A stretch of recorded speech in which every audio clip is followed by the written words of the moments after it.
Imagine करिए कि आपने अपने देश के लिए एक एकदम नई टेक्नोलॉजी बनाई है अपनी सबमरीन्स के लिए।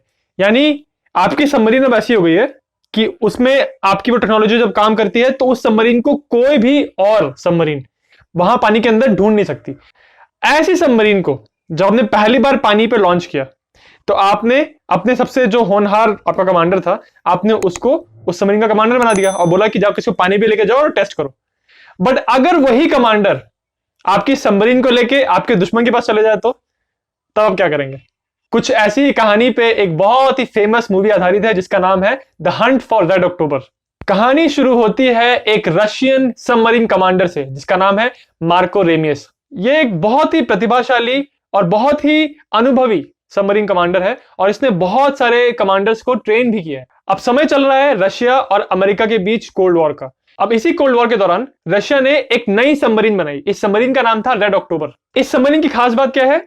इसमें एक नई तरह की टेक्नोलॉजी है, इसका नाम है कैटरपिलर ड्राइव। देखिए, जब भी कोई चीज जमीन के ऊपर चलती है तो उसको आप दो तरह से ऑब्जर्व कर सकते हो। एक तो अपनी आंखों से, बाइनोकुलर्स लगा लिया आपने और अच्छे अच्छे लेंस वाले, मतलब जो दूर तक देख सकते हैं वैसे आप ऑब्जर्व कर सकते हो। दूसरा होता है रडार।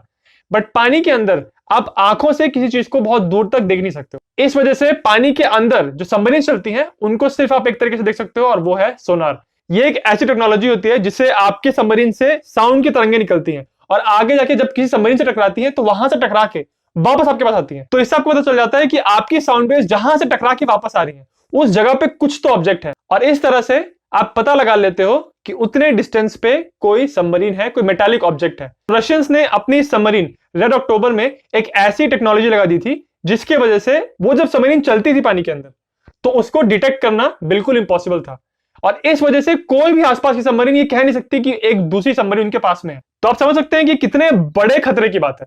आप सोचिए कि आपके सामने से कोई सबमरीन निकल जा रही है आपके दुश्मन की, बट आप उसको ट्रैक नहीं कर पा रहे हो। अब रशियंस ने इतनी जबरदस्त नई टेक्नोलॉजी वाली सबमरीन बनाई है तो उसको ऑब्वियसली उनको टेस्ट करना है पानी में। तो इस टेस्टिंग के लिए वो उस सबमरीन को पानी में डाल देते हैं और उसका कमांडर होता है मार्को रेमियस, क्योंकि वो उनका सबसे ज्यादा अनुभवी कमांडर था। अब जब मार्को इस सबमरीन को लेकर निकलता है तो निकलने से पहले ही उसने अपने सुपीरियर ऑफिसर, अपने एडमिरल को एक लेटर में लिख के ये बोल दिया था कि मैं इस सबमरीन को लेके जा रहा हूं और मैं डिफेक्ट कर जाऊंगा, यानी मैं अपने दुश्मन अमेरिका से जाके मिल जाऊंगा इस सबमरीन के साथ। जैसे ही रेमिस को पता चला कि एक ऐसी टेक्नोलॉजी वाली सबमरीन बन रही है तो उसने पूरा मिशन प्लान कर लिया था। उसने अपने कुछ साथी ऑफिसर्स को लेके ये प्लान बना लिया था कि इस सबमरीन को लेके हम जाएंगे और अमेरिका से मिल जाएंगे और उनको ये सबमरीन दे देंगे। तो इस तरह से रशियंस ने जो सबमरीन बनाई थी अपने दुश्मनों को टैकल करने के लिए, अब वही सबमरीन उनके लिए उल्टी पड़ रही थी। जैसे ही रशियन हाई कमांड को पता चलता है कि भाई उनकी सबमरीन जा रही है अमेरिका में, तुरंत वो अपने कुछ सबमरीन बाकी कमांडर्स को ऑर्डर देते हैं कि उस सबमरीन को जाके पकड़ो और उसको जाके सिंक कर दो।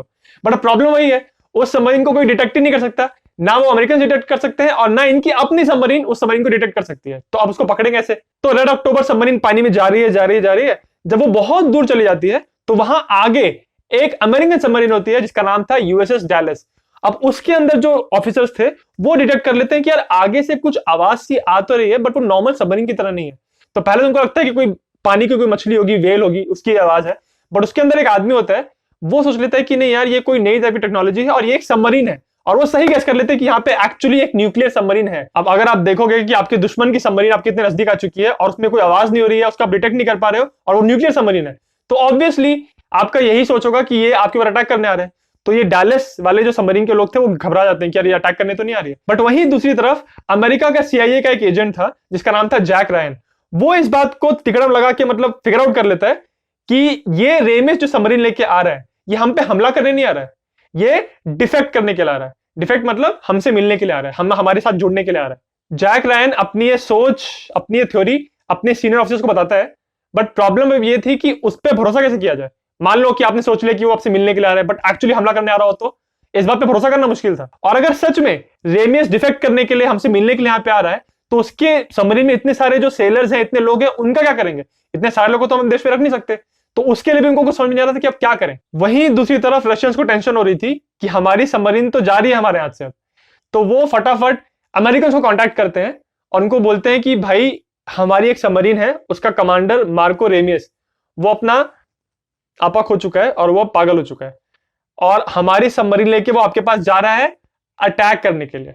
ये बात वो अमेरिकन को कहते हैं ताकि अमेरिकन लोग उसको अपने पास आने ना दे, अमेरिकन के मन में वो डर पैदा करने के लिए। अब अमेरिकन ऑलरेडी डरे हुए थे कि यहाँ पे सबमरीन हमारी तरफ क्यों आ रही है, और जब उनको ये पता चलता है कि अरे वो तो अटैक करने हमारे पास आ रहे हैं, फिर तो वो कंफर्म हो जाता है कि भाई इस सबमरीन को अब डुबाना पड़ेगा। परंतु जैक रायन लगातार ये कन्विंस करने की कोशिश कर रहा था अपने ऑफिसर्स को कि वो हमारे पे हमला करने नहीं आ रहा है, वो हमसे मिलने के लिए आ रहा है। बहुत कुछ बातचीत करके तिकड़म लगा के finally Jack Ryan USS Dallas के सबमरीन कमांडर को कन्विंस कर लेता है कि इस पे तुरंत हमला मत करो, इसको थोड़ा पास आने दो, मुझे थोड़ी सी बात करने दो। अभी लोग बात कैसे करेंगे, ये दोनों अलग अलग सबमरीन में हैं, एक अमेरिकन है एक रशियन है, तो डायरेक्टली बात तो नहीं कर सकते। तो ये दोनों सबमरीन पास में आती हैं और पेरिस को पानी के ऊपर निकाल के वो मोर्स कोड से कम्युनिकेट करते हैं। वो सीन मुझे बहुत मस्त लगा था, कैसे वो लोग बात कर रहे थे। जब रेमियस को ये कंफर्म हो जाता है कि ये अमेरिकन सबमरीन हम पे हमला नहीं करेगी, हमको लेने के लिए आई है, तो फिर वो प्लान करता है कि अपने जितने भी उसके सबमरीन में जितने भी फौजी थे जिनको रेमियस के डिफेक्शन प्लान के बारे में पता नहीं था,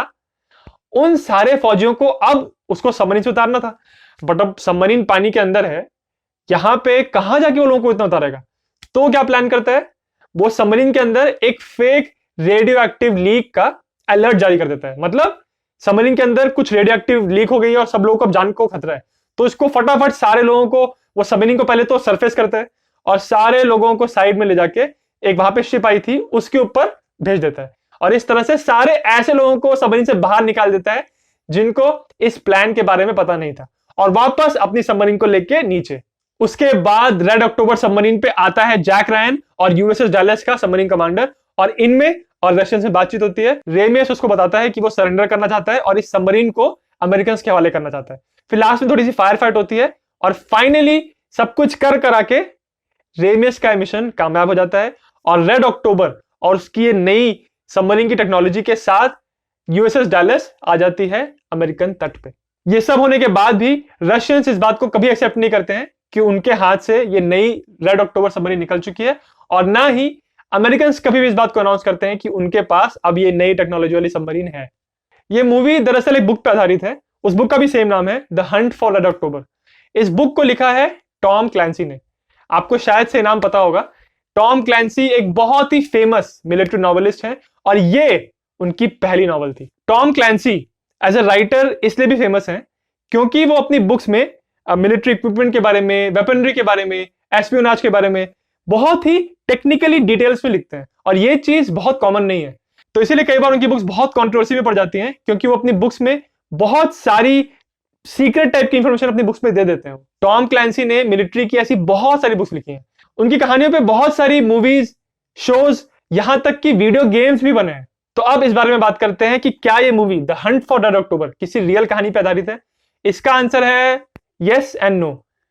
यस इसलिए क्योंकि ये कहानी लूजली एक सच्ची घटना पर आधारित है। साल 1975 में रशियन नेवी के एक ऑफिसर ने एक शिप पे एक्चुअली एक ऐसे म्यूटिनी करने की कोशिश की थी और अपनी गवर्नमेंट के खिलाफ एक्शन लेने की कोशिश की थी, शिप को अलग ले जाके। हालांकि उस इंसान का इंटेंशन डिफेक्ट करना नहीं था, यानी उसको जाके अमेरिकन से नहीं मिलना था। उसका म्यूटिनी करने का सिर्फ ये पर्पस था कि उसको अपनी सरकार में जो करप्शन नजर आ रहा था उसके खिलाफ विरोध प्रकट करना था। परंतु उसका यह एक्शन सक्सेसफुल नहीं हुआ था, उसको पकड़ लिया गया था एंड फाइनली उसको सजा हुई थी। इसीलिए आप ये नहीं कह सकते कि ये मूवी या फिर ये बुक किसी रियल घटना पर आधारित है, बट कुछ कुछ पार्ट्स जो हैं इस पिक्चर के और इस बुक के वो रियल घटना से लिए गए हैं।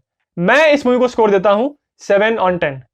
अगर आपको ये मूवी अच्छी लगी तो मैं जरूर रिकमेंड करूंगा कि आप ये बुक पढ़िए, क्योंकि इस बुक में बहुत सारी ऐसी डिटेल्स हैं जो इस पिक्चर में नहीं दिखाई गई हैं। एक पिक्चर देखिए सिर्फ 2-2.5 घंटे की होती है, उसी 2-2.5 घंटे में आपको सारी डिटेल्स दिखानी होती हैं और एक इंपैक्टफुल प्रोडक्ट बनाना होता है। बट बुक्स में ये लिमिटेशन नहीं होती, आप बहुत डिटेल में विस्तार से चीजों के बारे में डिस्क्राइब कर सकते हैं, उनको बता सकते हैं। कुछ ऐसी प्रॉब्लम मुझे अपने वीडियोस बनाने में होती है कि मुझे कई बार ऐसा लगता है कि कोई बहुत बड़े बड़े बहुत इंटरेस्टिंग टॉपिक्स हैं, बट कैसे उसको मैं 10 मिनट में 15 मिनट में कैसे उतना समेटूं कैसे उसको। और इसीलिए ऐसा बहुत बार होता है कि मुझे बहुत सारी इंपॉर्टेंट डिटेल्स काटनी पड़ती हैं और फिर मुझे अच्छा नहीं लगता कि ये कहानी मैंने बताई बट इसके अंदर बहुत सारी चीजें मैंने बताई नहीं।